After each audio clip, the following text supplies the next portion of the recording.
Welcome back, welcome back, guys, to a brand new YouTube video. We are here at CPAC. This is day two, first interview for day two of CPAC. I have a great guest here with me today, so let's go ahead and let's get to know him. If you don't mind, just tell the viewers what's your name and what got you active in activism. Okay.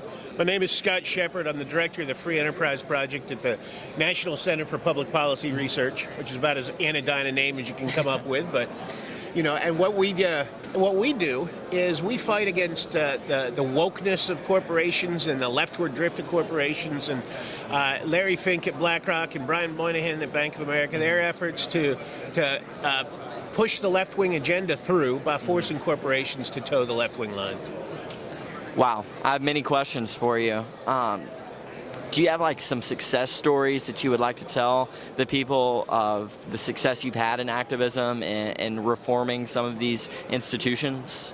Well, one of the things for many years we've been submitting shareholder proposals and acting as shareholders engaging with corporations, and we've backed them off of some of the most stupid moves that they've made. But you know, the left runs deep in these corporations, and so a place we're having a different kind of success, I suppose, is uncovering corporations, Starbucks, McDonald's, Citibank, lots of corporations you've heard of, hometown corporations, that are discriminating in the name of equity. They're discriminating in favor of diverse employees and groups, and that means discriminating against white people, against straight people, against men.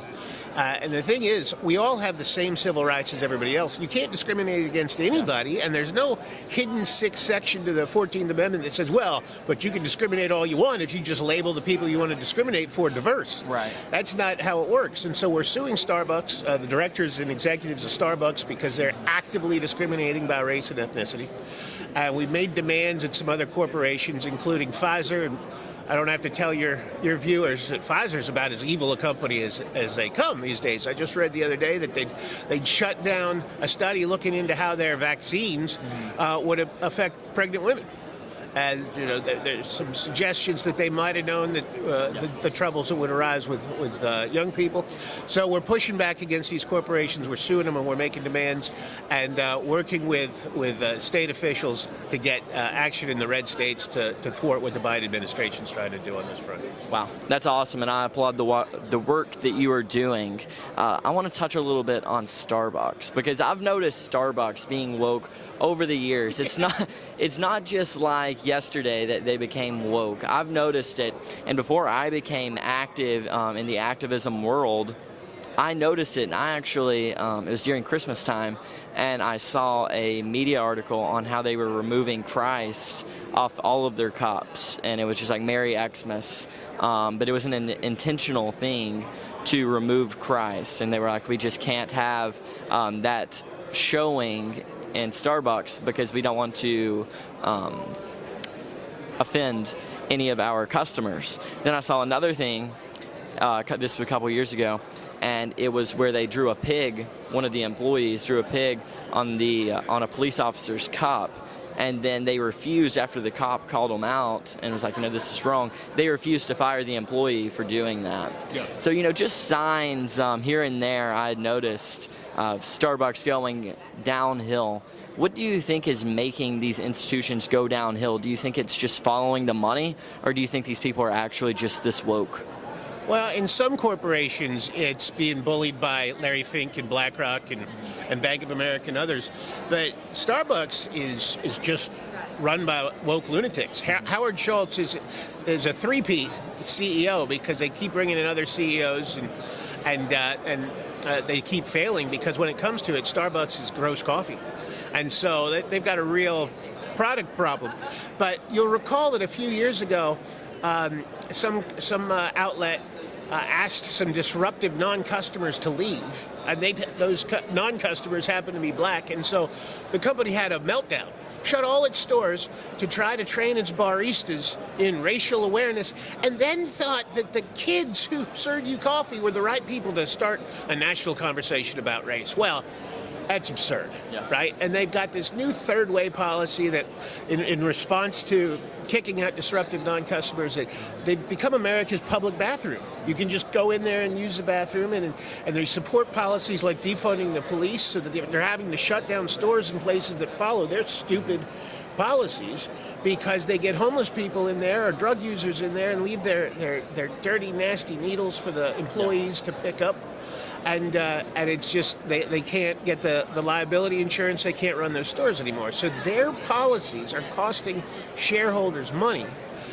And while at the same time, they're, as I was talking about, they're actively discriminating in illegal and unconstitutional ways. Starbucks is a mess.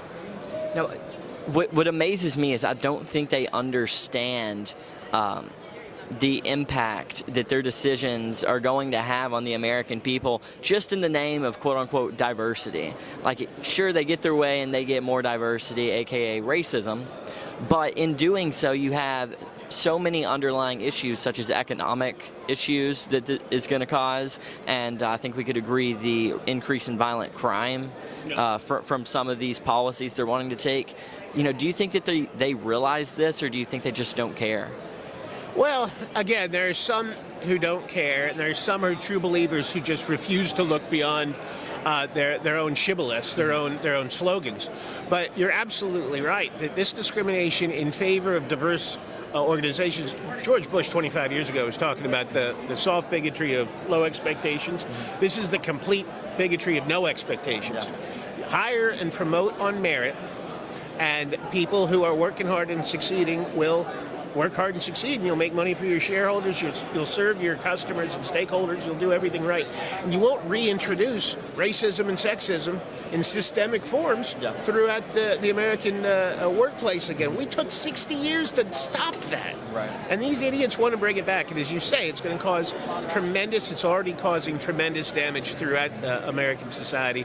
We've got to stop the corporations from doing it inside, and we've got to stop them from funding lunatic politicians in places like Portland and San Francisco from destroying their communities.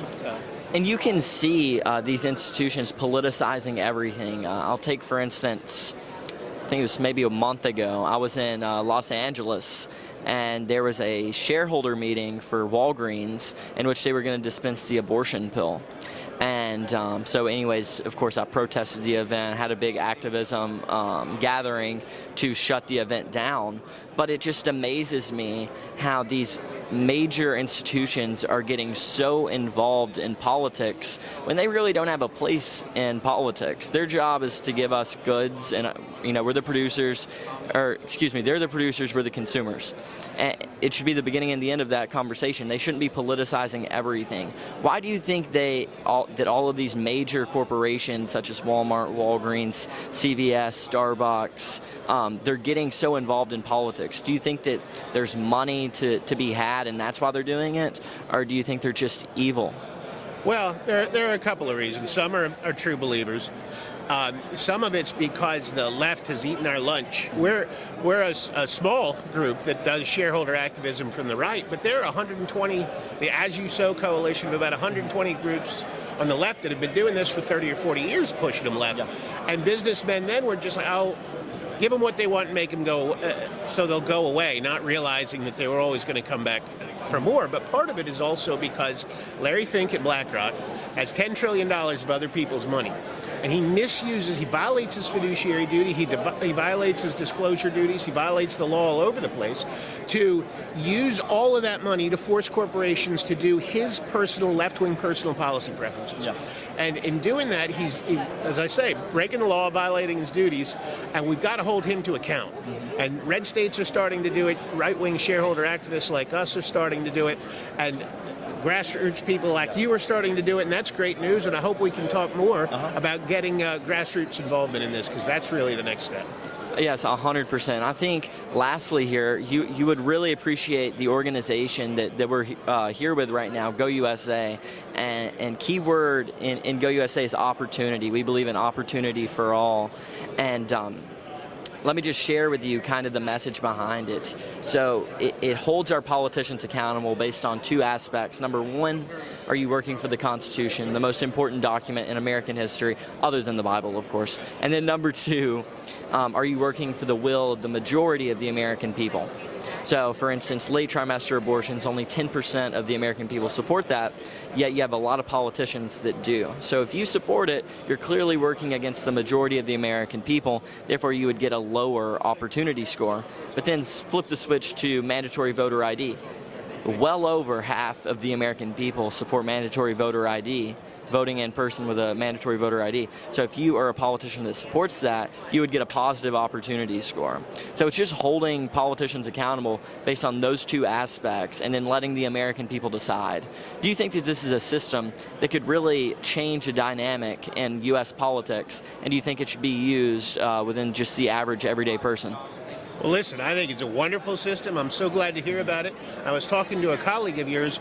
We want to join together with you all to do the same thing for corporations and corporate executives, to get a similar rating system running so that you can know who to invest in and which corporations and executives to get out there and protest. And so I think it's just wonderful stuff, and I'm so glad to hear that you're doing it. And I think you'll be pleased to hear our founder and CEO, John Paul Moran, he's actually already in the works of that and has the full list and details ready to go. So let's definitely keep in contact, and we'll be working together. Do you have any final comments to say to our viewers?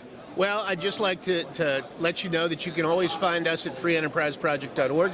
I happen to have a weekly column at Real Clear Markets if you want to hear more babbling from me. And I'm so glad we've had the chance to talk today, and I look forward to working more. Yes, of course. God bless you. God bless you.